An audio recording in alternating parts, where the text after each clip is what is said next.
Okay. Hello, everyone. Welcome to our virtual Lunch and Learn.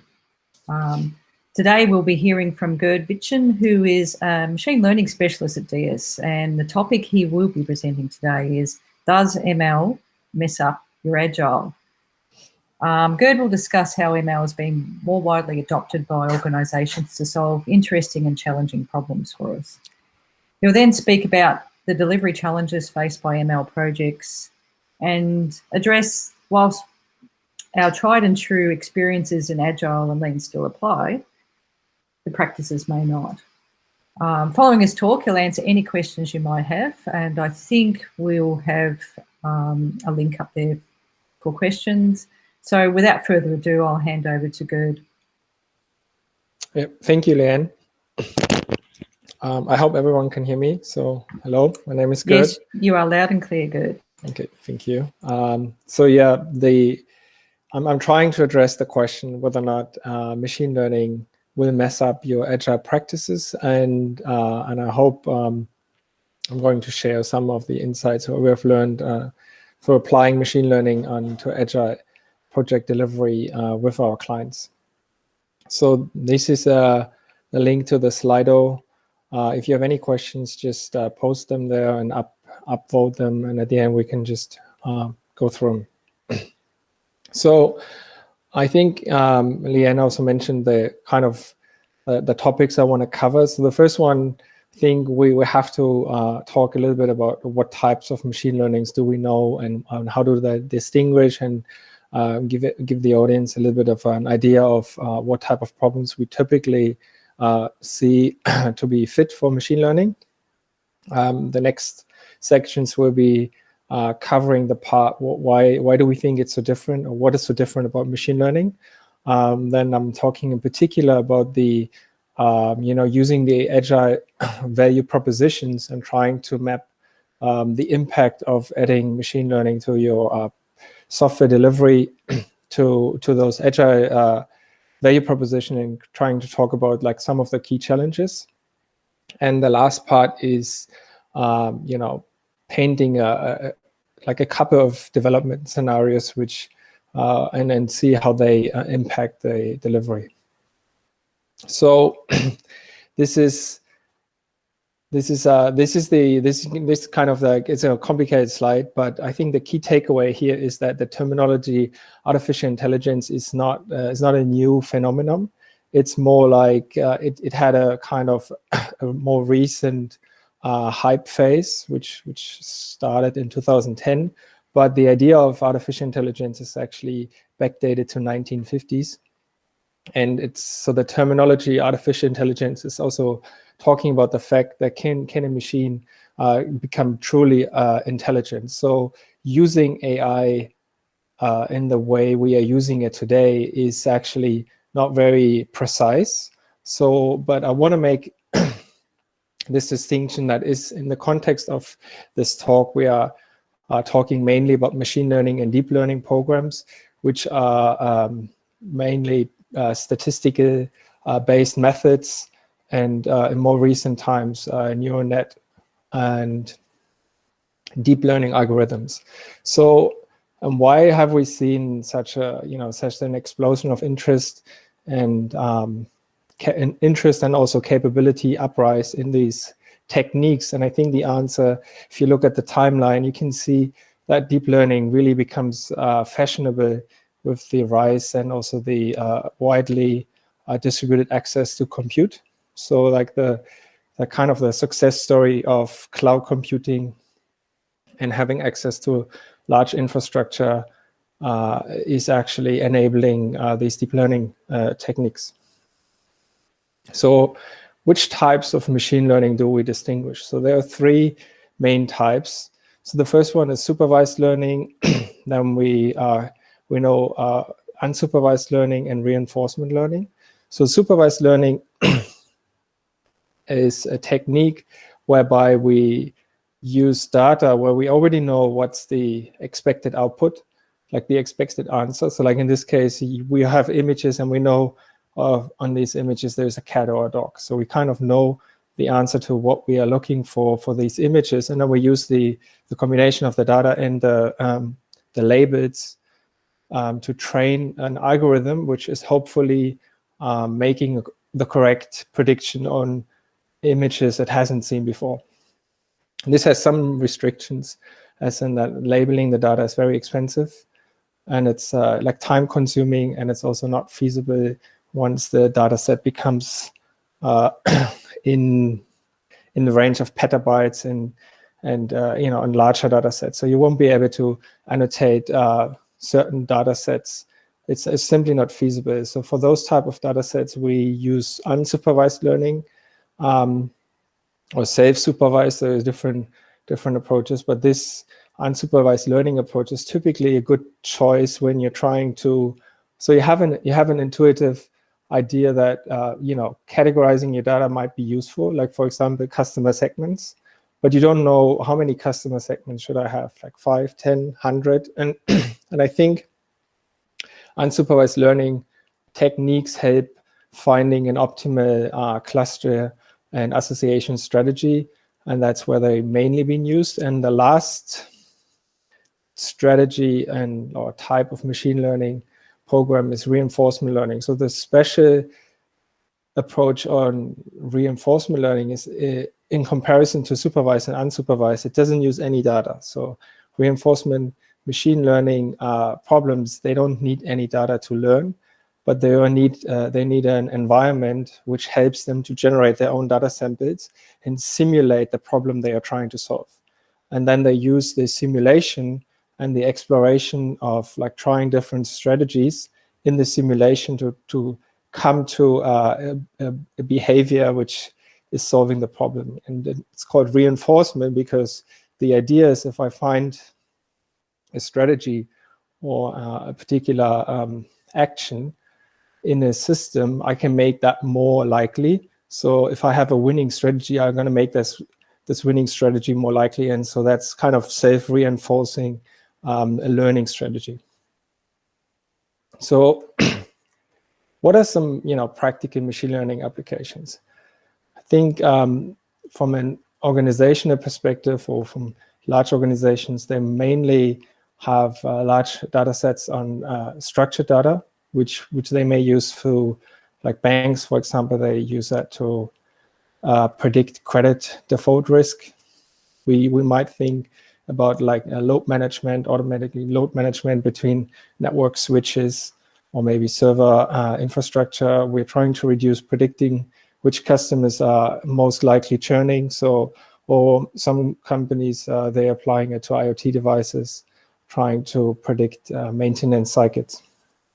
It's very, so it's a very typical type of problem category where we use unstructured data.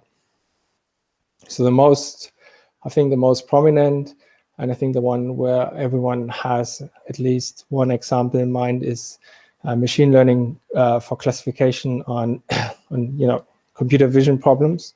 So one example here is like trying to predict what is on an image. It could be categorizing cars, cats, dogs.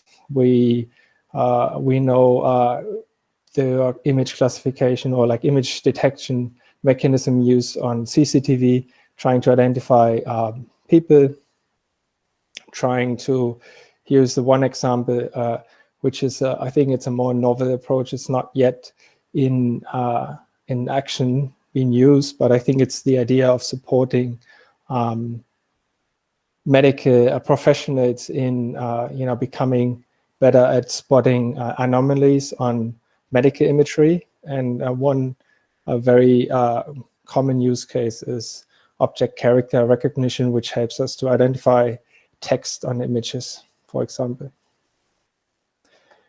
So the key, I think most people underestimate the kind of the impact of recommendation engines in our daily lives. So I think, recommendation engines are going to be used by recommending what we might eat on the weekend, what we might watch on TV, what we might read on Facebook, or what we consume on Twitter. So everything is now driven by recommendation engines. So like I think the core key concept on machine learning these days is partially is recommendation engine, like trying to drive engagement, trying to highlight useful information for customers is becoming a key use case of machine learning. So, and I know that reinforcement learning is more the least it's like the least matured solution in machine learning, but there are a couple of problems which can be solved. So, and as I mentioned, so the problem with reinforcement learning is trying to find a simulation which is helping you to simulate the environment. So, and that is typically, as soon as the problem becomes too complex, the simulation is impossible.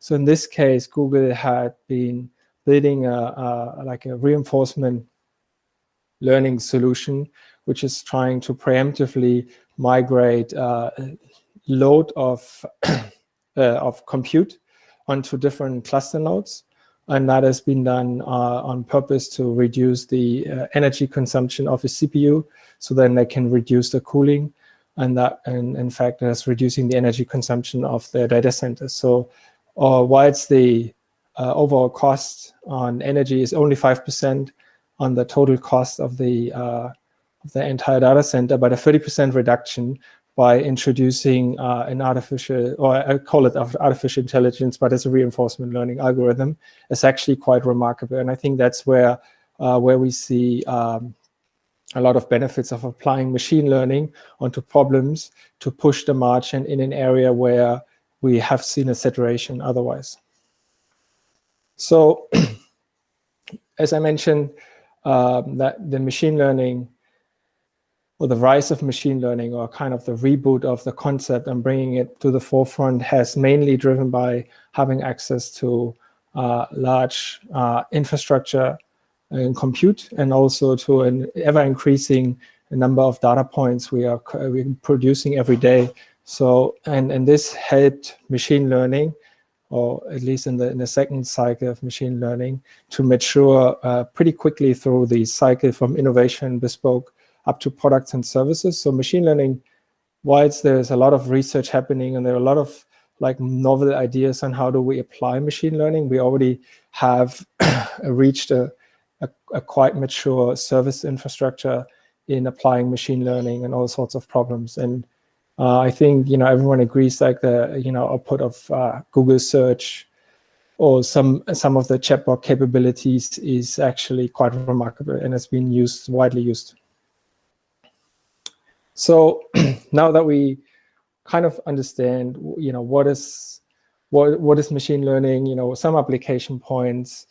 So why do we think it's different? So what's so different about this whole concept? So, and I think I would argue machine learning is first most a change in a paradigm. So it's a different paradigm on how do we develop software, which is different from the way we develop software today.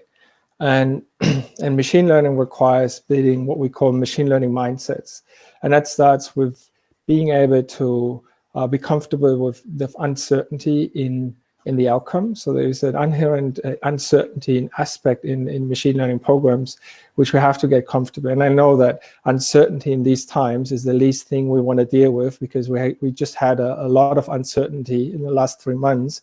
But in terms of bringing it back to programming and software development, there is an uncertainty aspect to machine learning, which cannot be reduced by just learning more about the techniques. It's inherently going to be built into this concept. And the second important change is it's a scientific approach. I know that computer science and the programming is also a science approach, but it's more like it's not an active research field, like developing web app is not an active scientific research field, whereas machine learning is an active research field. And the way we approach trying to solve these problems is setting research goals and making hypotheses. So we are trying to use an hypothesis and prove or disprove our hypothesis, and using that cycle to advance the solution. And also really important is we always start with a problem. We should not trying to apply the solution like saying, oh, we have some machine learning, let's just find a problem where we could throw it at. So and the last key point is, even though data is very important to the concept of machine learning, it's more important that we're trying to understand what is the problem we are solving even before we look at the data. Because only if we know what we think we might be solving by trying to understand the problem, then we can actually move towards the stage where we are trying to identify like viable data sets. So from a pure technical perspective, so the difference between programming like an application in machine learning. So I think on the left-hand side, so the typical process is the programmer engineer is developing a program based on some business requirements, and then we typically have some data, and data in this case might be user interaction, it might be a click event, or like some kind of input into our program. And the output is typically a representation or might be a different program, but this is kind of the progress. So we control the program, we are permutating the source code, we are compiling it, we control the output, hopefully, of the program. So when we think about machine learning, is we start with the output. We know what in the supervised learning, for example, we know what we want to get at. So like we want an answer, which is yes or no, or black or white, or cat or dog. And we have data which we know is corresponding to the output. So it's an image of a cat, an image of a dog. So we take this data in the output, which we call in machine learning labels and training data, and then we apply a model, which is a bunch of algorithms. And the idea is that over time we can we can tune the model to get a program, and the program is then an inversion of, if I have the program and input the data, I'm getting the output. So we are basically using a model to generate a program which we then could use to produce an output. So the key difference here is that the program, I mean, no program is deterministic, we know that, but we tend to believe that we have some deterministic in our logic. So we tend to think that we control some deterministic in our programs, but in this case, we will be ending up with a probabilistic. So that means like our program at the end will be predicting that this image looks like a cat or like a dog to a certain probability. It says 90% cat, 10% dog. So we need to map that probability into an answer, and that's vastly different. So another key important point is, whilst we are generating this model or the program, we still have all the supporting components in our infrastructure. So we can't generate the entire, like we don't need, like we're not retiring programming, because now we have like some machine learning magic. We are still developing traditional front-end, back-end infrastructure, monitoring, test. All of that is still software which has been written and maintained by engineers and teams. But there is a component in our infrastructure which is now controlled by algorithms, and this is now a key important part. So that means we need to manage both of these worlds. So we need to manage the machine learning generated code approach, and also need to make sure that we still support traditional software engineering process. And most of the code you're writing is, there's probably 90% of the code is still traditional code, but there's a small percentage which is going to be shifted into the machine learning approach, where you don't control about the way you program it because it's been generated. So another really important aspect is machine learning models. They are based on data points, and this data is, it could be consumption data, it could be your credit history, and all of these data points, they're describing like a personality, or sometimes they're like describing human beings, and there are some implications in interpreting these data. So we had 2 weeks ago, we had a wonderful talk from Laura Summers, and she is founder of the DBias AI organization, and she gave a talk about all of the implications, the ethics, and encoding fairness into machine learning models. And I would strongly refer to this talk to really learn more about the ethical implications. But in general, it's really important that we apply an ethical approach towards developing solutions, and it shouldn't be an afterthought, because that creates a problem we then have to solve. We shouldn't try to avoid creating the problem in the first place. And it's a challenging question. So when we think about roles and responsibilities in traditional agile teams, so we know all of the roles, product owner, we have the delivery iteration manager, and engineers, operations, and CX designers, or maybe there's a combination of roles. And so it's not always like there are some overlaps, but in traditional software engineering, we know those typically roughly those 5 roles. So in machine learning projects, we typically add like 2 more personas to the team. That would be the data scientist and the data engineer, or what we call ML practitioner. So looking at the capabilities of these individuals, so is in this case, so the data engineer is very strong on computer science, has some automation background, and traditional software engineering. Now on the other side, the data scientist might be very strong in math and statistics, and has some background in traditional research, and is bringing some understanding of machine learning. And then here, not depicted, but in the subject matter expertise area, we typically have the business analyst, which is kind of has a deep understanding of organizations, and having someone in the intersections, what we call a unicorn. And if you find one, you better hire him or her, because that is that's a very special skill set to have enough knowledge, intersecting all of these domains. So now that we know, that like a little bit of the composition of and why it's so challenging and what's so different. So now I want to really look at the agile value proposition. And so my approach here is on the left-hand side, there is what I call vanilla. It's kind of vanilla comparison between agile software delivery practice versus waterfall. So the gray dotted line typically indicates the kind of the value proposition using waterfall, and the dark red line is considered to be what is the benefits of applying like agile software delivery practices. And on the right side, I was trying to show what's the impact of adding machine learning to those agile delivery practices.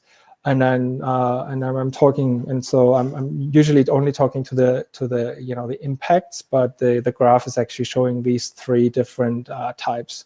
So when we look at the first one, which is visibility, so we all know that traditional software development and a waterfall approach, so there's not a lot of visibility. So there's typically input into requirements, and then the project goes off for 3, 6, 12 months, and and even longer sometimes.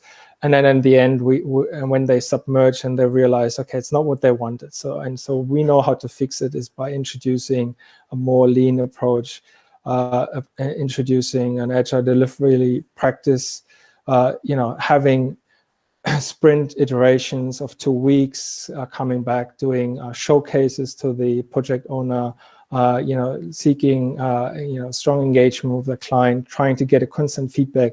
So that actually pulls the visibility to a very high level all the time.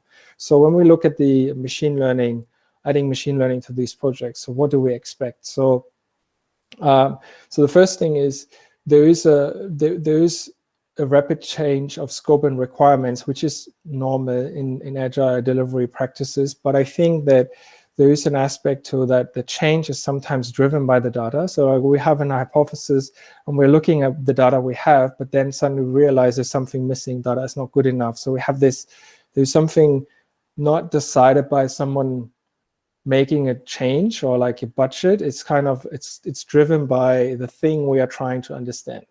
So that's a first thing. And the second aspect is there's an uncertainty of success, because we have an hypothesis and we want to try to use the data, trying to build this program, which is hopefully like solving our problem, but we don't know. And that uncertainty is typically in the first couple of iteration of the sprint. So that's why I would argue you have a dent in visibility, because at the first couple of sprints, you may not be able to, demonstrate anything. Or the demonstration you might be able to do is basically a very poor performing model, so that the value, there's not much value to that. So in the last challenge is, it's very hard to estimate how the model improvement is going to progress. So sometimes you're going to have a very steep curve of getting quick model improvements in very short amount of time, and then you hit a plateau, and then it takes for a very long time to actually get over that hump. So there's all sorts of impacts and towards the way that machine learning models being trained, and there's this uncertainty is affecting visibility. So when we look at business value, so from a business value perspective, again, on the left side, we are comparing the waterfall approach to Agile, and we know that we hope that we deliver early, carve out minimally viable products, and then trying to iterate, incorporate client and customer feedbacks, and making the product better over time, and also adding value, business value, as soon as possible. And even if the business value is just learning about the problem, realizing that it's not a good product market fit, pivoting. So all of these things add business value early on. So when we think about the impact on adding machine learning to your projects, so here again, I would argue the uncertainty of the performance of the model is going to affect the business value proposition, because so you could find a model, and so training a model can be as quickly done as like training 5 minutes, and then the model is basically randomly initialized. It's totally pointless.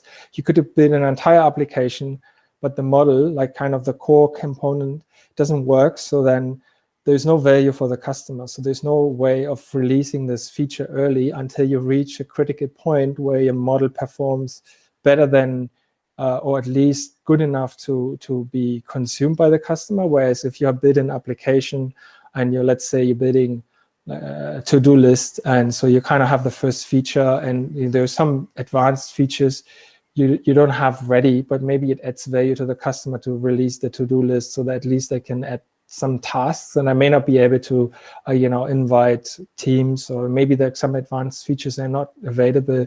But in the case of machine learning, so if your product is finished, but the model is not good enough, so you don't add any value. So there is this kind of, and the second question is there's an expectation of deliverables after each sprint, which is also sometimes challenging, because the deliverables may not be produced, or they drag on, or performance-wise. So there are a bunch of implications that if you apply the same expectations of getting a deliverable and getting an increment update and a sprint review, and so you always have something to show for them, you might be surprised that sometimes if your machine learning model doesn't progress, then there's no update. Although there has been a lot of work in trying to find the right path towards making it better.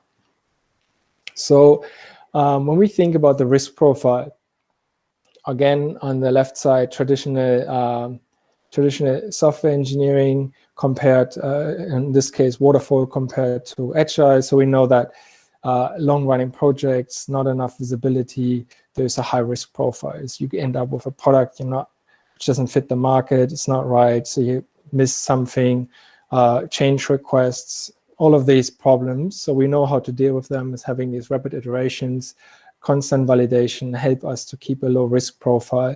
And we, at any given point in time, when we realize we are wrong, we can pivot, we can maybe cancel, reallocation of resources. It's always possible. So when we think about how do we affect the risk profile of projects by introducing machine learning, I would say that we have some impact. So in this case, I would say we have like a staircase curve of risk. And this comes to the fact that initially we have, I mentioned that several times now. So initially we don't know what the model can do for us. Like if we find a model, if there's no right way of applying the data in like finding a right fit for the data in the model. So like we have this uncertainty until we find a model which kind of seems to do some useful things. But then we have this problem: do we have enough data? Is the quality of data right? And this kind of uncertainty is kind of lingering around. And once we solve that, so we still end up with a certain uncertainty. So when we come back to the initial example I've been giving, like you have the cat and dog. So if your application is predicting cats and dogs on images, and the probability is like always 90% cat and 90% dog, so then you're kind of happy because 90% is good enough to assume that's a dog or a cat. But what happens if the model is basically splitting at 40, 60, 50%? So what are you doing with that answer? So, and this is a very simple example, but imagine your application or the prediction of the model is actually impacting like a person workflow cost. So how do you deal with this uncertainty? And I think there's something inherent in machine learning models which doesn't allow to reduce the risk to the same like level as to like a non-machine learning projects, because there's this cost of making a wrong predictions. And there are ways to deal with that. And there are concepts of mitigate these risks. But I think it's really important to understand that you have these risks, and you need to know how to deal with them.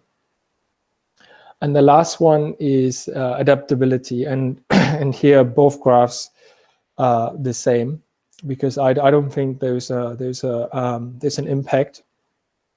I mean, the traditional software development process, the waterfall approach, obviously there's a huge problem, because then if you go off of the requirement and then something changes in between, you have to request expensive change requests, and that's a very formal process. And so like having the flexibility of reassessing every couple of weeks or every 2 weeks with every sprint is a great benefit to the delivery of your projects.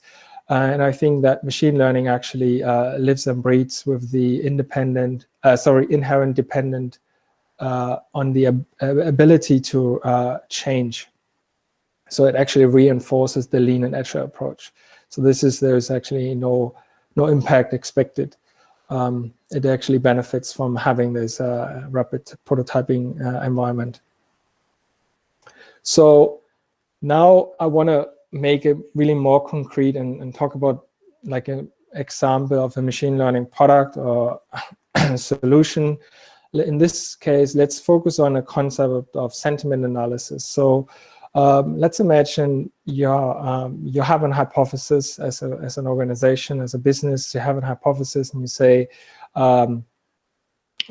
you think that if you get back to customers who happen to be unhappy with your customer service via chat, via phone call, or maybe via email, within 3 days, you could actually reduce the customer churn, because you identified that a lot of people, they have a simple, so there would be a simple solution to their problems, but it just hasn't been picked up in time.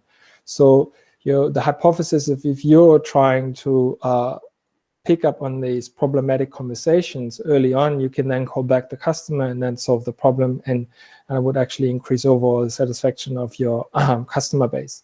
So the idea here is we want to identify the sentiment of the conversation from a phone call, text, or email, and I'm trying to flag the problematic conversation. So the first scenario we have is, let's imagine we don't want to deal with machine learning in this case, but we still want to use the software or still capabilities. So we basically buy a product.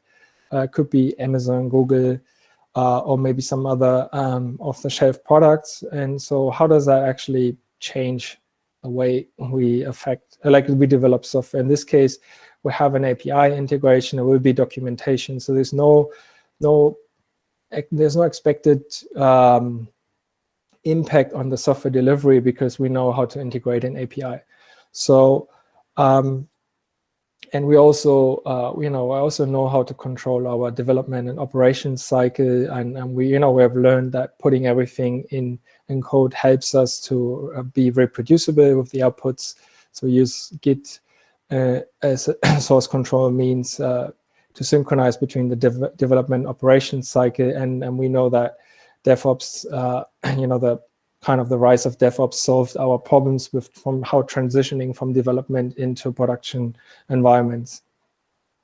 So, but I think there are a couple of things we still have to talk about, and I think one very important one is terminology, because if you look at machine learning solutions and the terminology seems to be putting off a lot of people. I think it seems to be a lot of jargon in machine learning space, which tend to frighten people of not being aware of what that implication means. But I think there's no reason that a project manager or iteration manager could not pick up on these terms and find like a simple explanation of what they mean and actually be on top of that. So there's no point in, because you're not on top of the terminology, that you're kind of managing the project and more in a hands-off approach, which I think is an anti-pattern.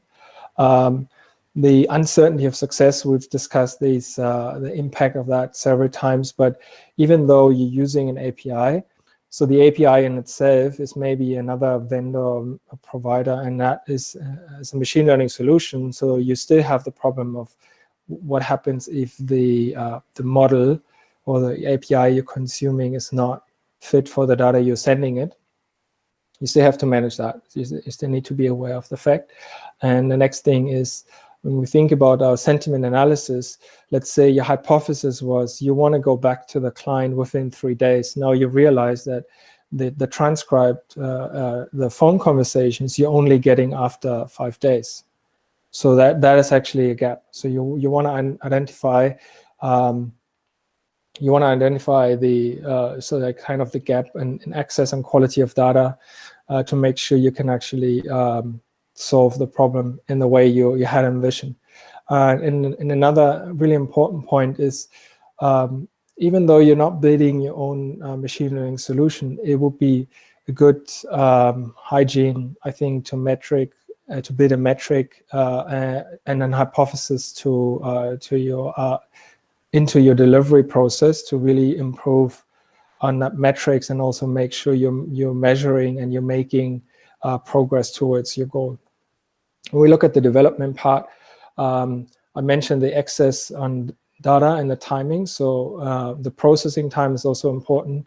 So let's imagine you're thinking about a real-time application feedback, but you're realizing that the processing of a certain amount of text takes 30 seconds. So then maybe that doesn't fit in the way you design the application because of the processing time for that machine learning model. You also want to keep in mind the benchmarking performance, and that's not the performance of your application, but more so the benchmarking performance of the API. Because it's performing like more than just a simple REST API action. It's probably more complex compute, and so there could be bottlenecks. There could be some challenges towards having low latency response, and then the other one I mentioned is how to deal with the uncertainty. So what if the sentiment is neutral? I mean in this case it's very simple. So there may be just 3 different types, but what happens if the sentiment is neutral, but with 50% chance? It could be neutral, it could be negative, but you don't know. So so you need to make sure you're interpreting the results of the API in a way that it fits in the process you're trying to solve. So from the second sentiment analysis scenario is looking into what if you're building your own solution. So now it would be more hands-on on the machine learning approach. So looking at the delivery overview, in this case, it adds another level of complexity, as in you need to train your own model. So you're writing code for that. You need to label your data. You're building your own model, and something which is not obvious on the first kind of idea is, first attempt is that you're actually building two different systems. So you're building a system which helps you to generate the program, like the model you're using, and then you have the productionized environment, which we typically build for software for our clients. But the problem is that both of these systems, they have different life cycles, and they need to be managed in the same way. So actually, we're not just building one product, but we are building two different environments. So we're building a machine learning factory, and then we are building the application which is consuming an output of the factory and then generating useful outputs for our clients. So on top of that, the machine learning development cycle is going to be added to the dev and ops cycle. And we have an additional handover problem. So now we have the machine learning development cycle, and then we have the development of the application, and then we have the operations circle. And I think the evolution here is that we're going to see a rise of a new type of role, which is called MLOps. So it's kind of merging those dev and ops and ML into like the automation space, and that's kind of the MLOps challenge. So, and what is a particular what is the challenge we are facing in MLOps?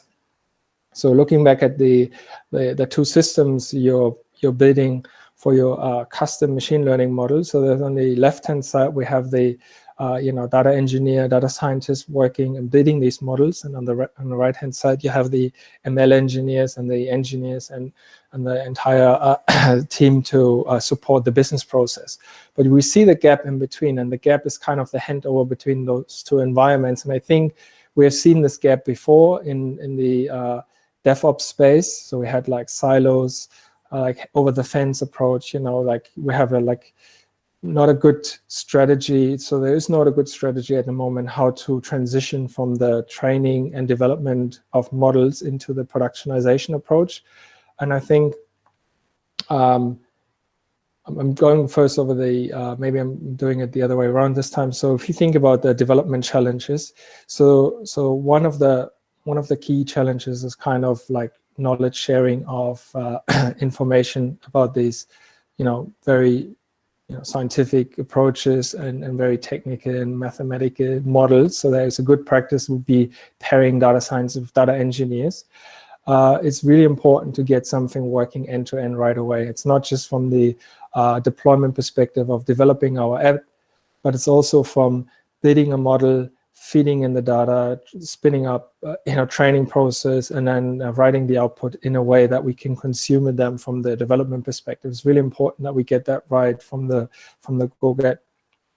And so and also a key challenge here is that the tools we see in machine learning, they are not as mature as the tools we used to use. Like there's a lot of novel solutions. There's a lot of problems unsolved, a lot of like custom solutions. So typically what's actually quite interesting is when you look at the companies like Airbnb, Netflix, Facebook, Google, in their attempt to manage the automation challenge, they all end up with a tool. Like Netflix has a machine learning training platform, Airbnb has a machine learning training platform, LinkedIn has a machine learning. So there is something in the process of solving this problem, which leads itself to the recreation of lots of tools, and we haven't seen like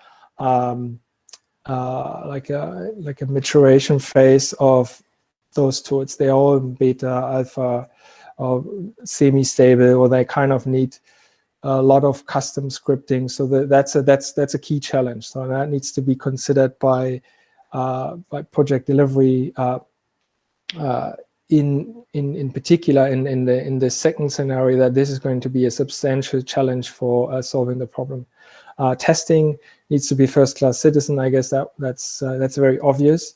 But what's not so obvious is that most of the machine learning specific parts are going to be novel tasks, which are hard to automate, or sometimes they can't be automated. For example, there's a manual review process in looking at like some examples. There's no way you can automate it because it's literally testing your model. So that process is really hard to automate. And getting customer feedback of incorrect predictions, how can you incorporate that in your application? How do you? So there are a couple of challenges really hard to solve and automate end to end, and that makes it very challenging. And the other one is benchmarking models and building a heuristic. It's also really important. I guess it's a key important part, making sure you're always measuring the performance, and also making sure you're aware of model drift, which is a concept, which means that, let's say, the underlying assumption of what you're trying to predict isn't true anymore. So you basically have to retrain the model, and that needs to be monitored. And there's a whole other challenge towards productionization of applications.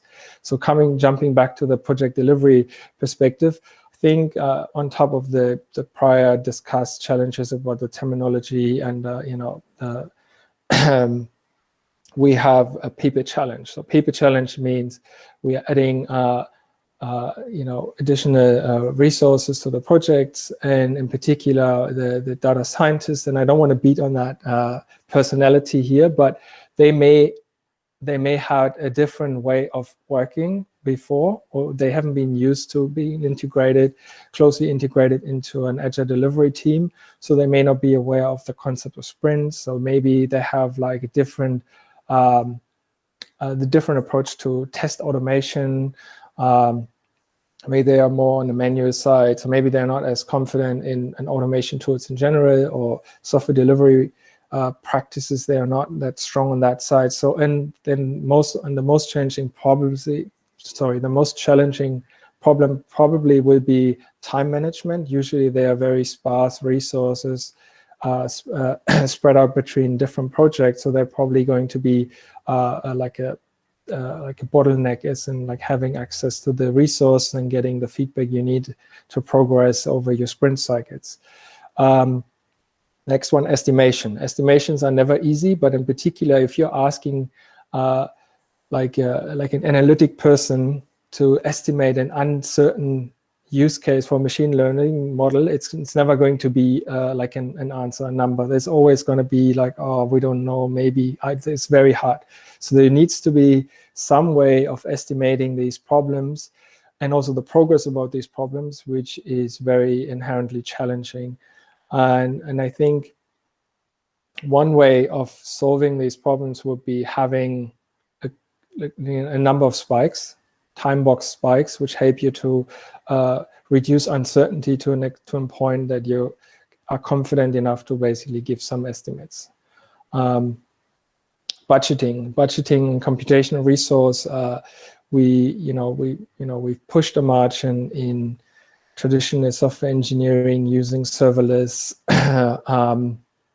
infrastructure, using computation by the second, but introducing machine learning, and especially the training of machine learning models has a memory and also a computational footprint, which is unusual, and it's high on budgeting costs. So that needs to be considered by building a solution. So if let's say you're moving from migrating from your off the shelf solution to your own solution because you think you're getting like 5% more accuracy on your model, you also need to consider the money you're spending on the compute resource, and maybe that's not worth doing the shift.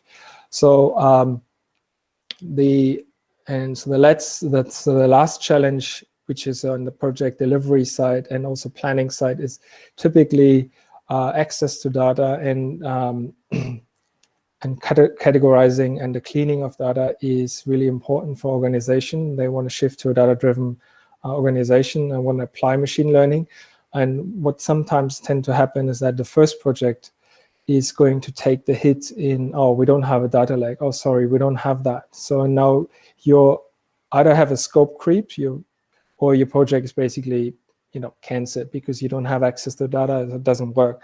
So either way, you need to be aware of that either budget for that additional overhead. You need to build this data lake infrastructure or some integration, and or call it out early. So. And I want to close my talk about with Amara's law.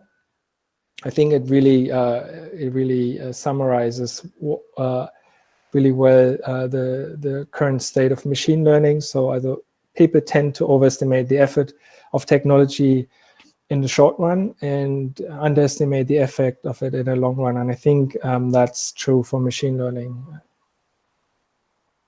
Any questions?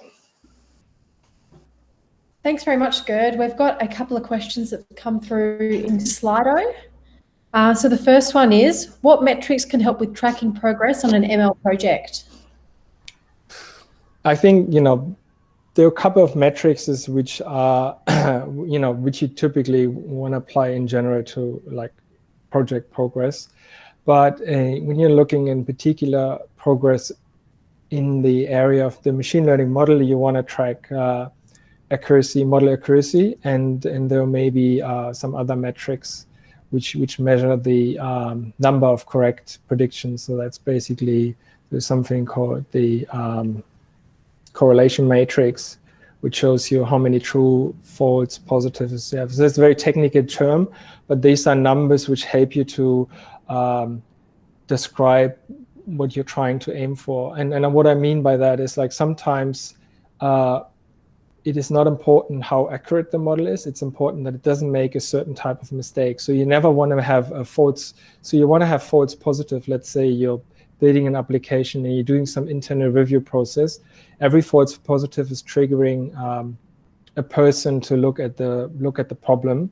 That's all right, but you don't want to have the false negative. So you don't want to have like something going undetected. So you want to, sometimes you're not optimizing for accuracy.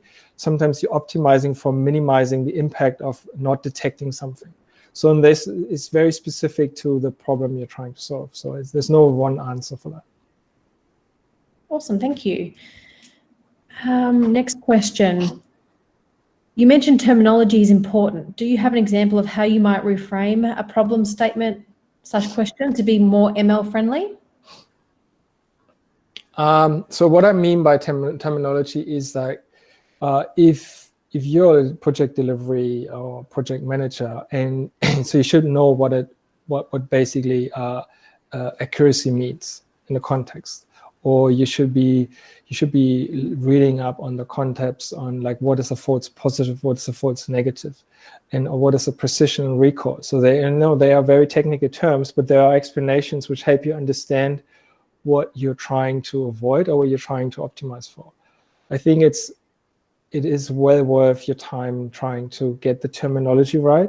But if you think about the way that these very technical terms can be better represented in your backlog so that someone can read it and can understand it, I think there's always a way of having a very easy descriptive way of saying what you're trying to do, and then in the details you can say, I want to increase, I want to do that measurement, I want to, there are ways of making it accessible for the team so that the team actually understands the context, but then still keeping the technical details which are very specific to the ML process. And I think it's in general a good practice to have like a high level and a more detailed description to tickets, for example.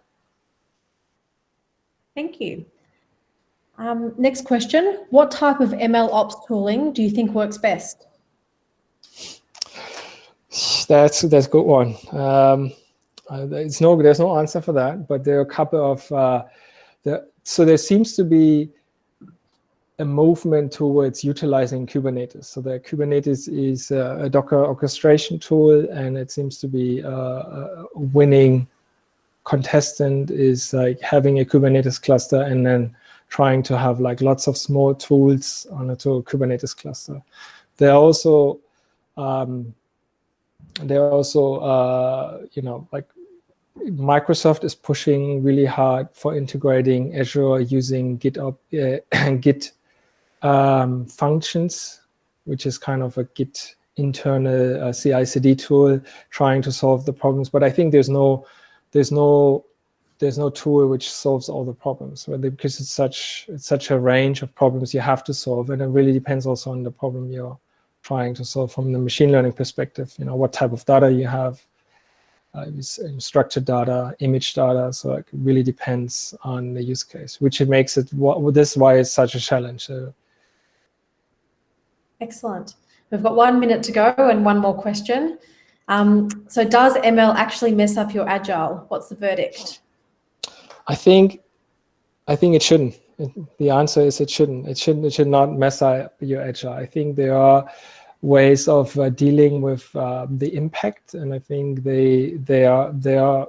I mean, I mentioned some of them, and I think it shouldn't really mess up the Agile. I think really important is trying to manage the challenges in a way, and also like really making it clear to the business and stakeholder that this uncertainty is part of the feature of the machine learning. So the uncertainty is baked into the concept. So they shouldn't be pressuring the project in, or you never give me a correct answer saying like that's because we are using some aspect of machine learning. So I think that kind of that transparency of like making that clear is helping managing that uncertainty. And I think from the rest, there is a way of solving a problem. So it shouldn't mess up. Awesome. That's everything, Gerd. Thank you very much. No worries. Thank you. Thanks everyone for joining us. Okay, thank you. Thank you.